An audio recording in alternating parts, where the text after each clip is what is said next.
Greetings, citizens, and thanks for tuning in to part 4 of our look back on 20 of the best indie games to hit the Nintendo Switch in 2020.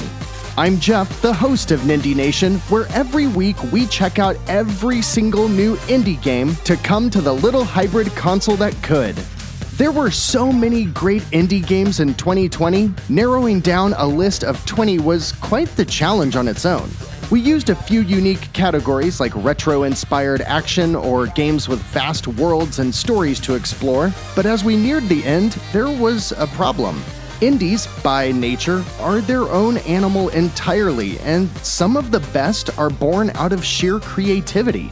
So what do you do when you've got a game you love that doesn't quite fit a traditional mold? Well, you put them in their own list, and that's exactly what we've done today. Here are Nindie Nation's picks for 4 of the best indies that don't quite fit into any particular category, but are their own brand of quirky fun that are a great fit for just about any type of gamer.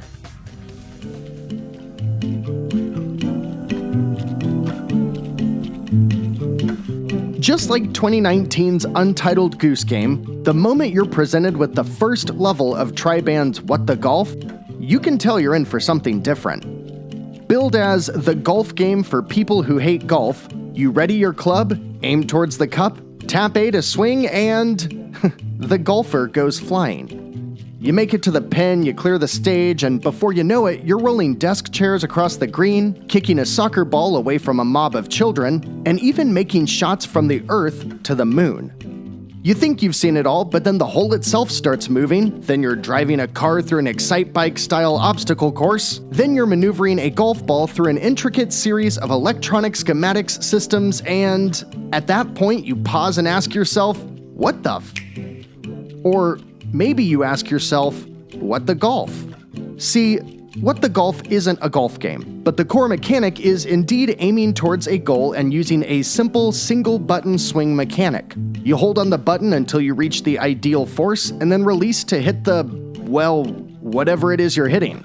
You're let loose in a universe-spanning quest of physics challenges that will constantly keep you guessing. Sometimes it's a quick one-putt solution, and sometimes it's a labyrinthine dungeon of interconnected puzzles with an end goal of launching a rocket ship. And every single moment is downright hilarious. What the Golf is not a golf game, but that comparison is probably the easiest way to explain it, and it lays a foundation that makes it easy for anyone, and I mean anyone, to pick up, play, and have a great time.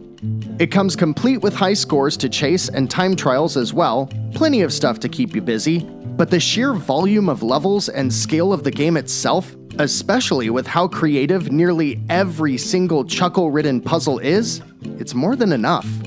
What the Golf isn't a golf game for any particular type of gamer, it isn't even really a game specifically for gamers. What the Golf is a game for people who like to think outside the box and smile while they do it.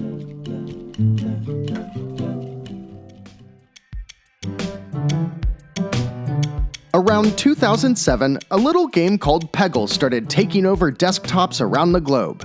From the bored student in computer class to the office admin counting the minutes until it's quitting time, Peggle's blend of bust-a-move style gameplay with the satisfaction of a pachinko machine jackpot was intoxicating to all who encountered it.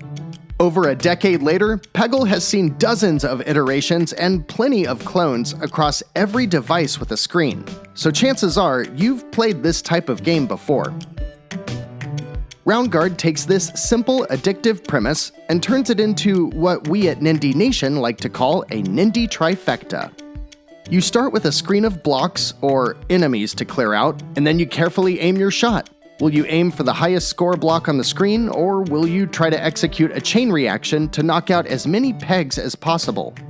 Developer Wonderbelly themed their game around a fantasy RPG. The balls that you fire are attacks by a series of teammates with RPG stats, and the pegs on screen are enemies, complete with strengths, weaknesses, and their own life bars.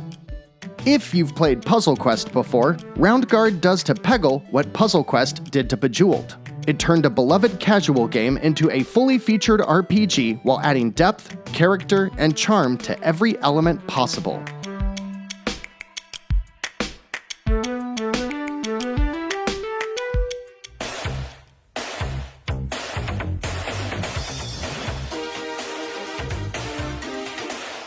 During our weekly new release rundowns, I often poke fun at games for being yet another zany multiplayer party game with a gimmick.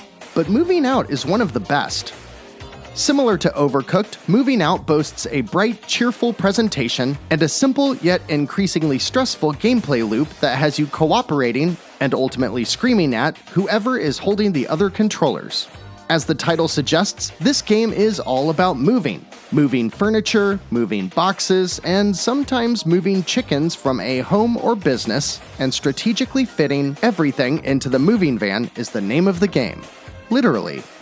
The way you do that is up to you and your team, but will largely consist of carrying small items by yourself, tossing and catching them when needed, or teaming up to do things like snake an L-shaped couch through a doorway. Also, like Overcooked, the levels get progressively crazy, and before you know it, you're delegating teammates to opening door switches, balancing on a bridge over lava, or even herding livestock.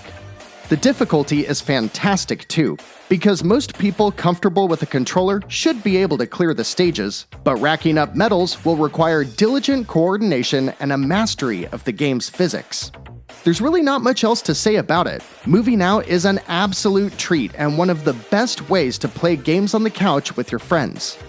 If you're going solo, I'd suggest maybe finding something else to play, but for 2, 3, or 4 players hanging out together, because unfortunately there's no online component, it's hard to imagine any group of friends not having a hilarious night of rambunctious fun trying their hand at Moving Out.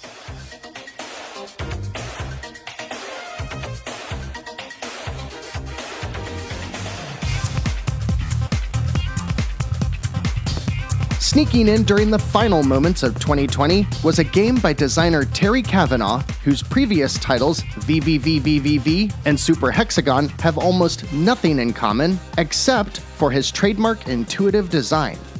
Dicey Dungeons has just about as much in common with those two titles and takes the complicated premise of tabletop deck-building RPGs and boils it down to a simple game of dice set to the theme of a game show run by the evil Lady Luck and her band of ridiculous minions.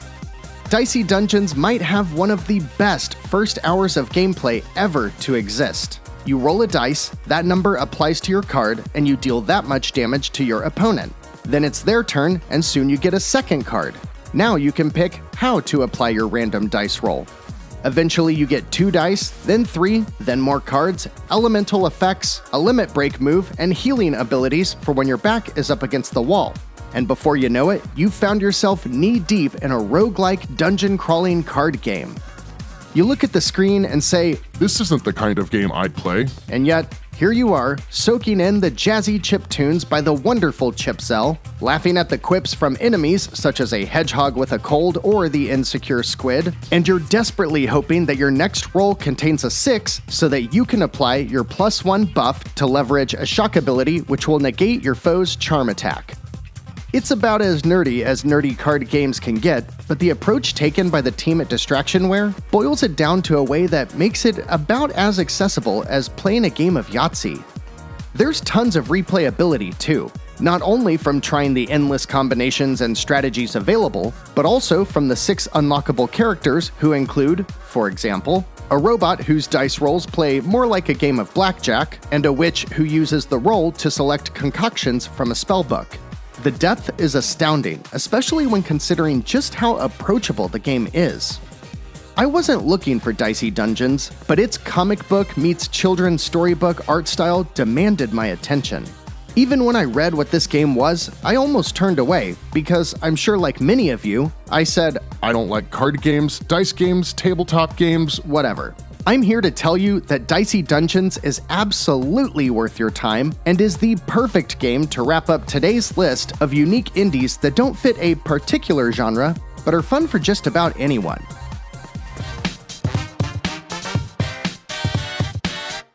Hopefully by now you've seen why these games are grouped together for this part of our Best of 2020 series. It's because they all fit a very specific genre in that they don't fit in any at all.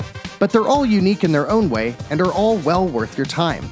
Let me know if you've played any of these, or if you think we missed any other quirky, fun for everyone titles down in the comments below. And please give us a like if you enjoyed the video. You can also check out our 3 previous entries in this series if you're looking for some arcade action, grand storytelling, or retro throwbacks that were our favorites from the past year. For more indie gaming goodness on the Switch, subscribe to Nindie Nation and come hang out on Tuesdays when we run through every new indie game release and the best eShop deals of the week. With one more video to go, it's the type of game that we are all about, the Nindie Trifecta. So if you want to see our picks for the best roguelike action the Switch has to offer, don't miss our final video in this series. Until then, thanks for watching today. I'm Jeff. This has been more of Nindie Nation's favorite indies of 2020. And remember, no matter what type of game you're looking for, Nindie Nation will be right here to help you find just the thing to keep your Joy-Cons synced.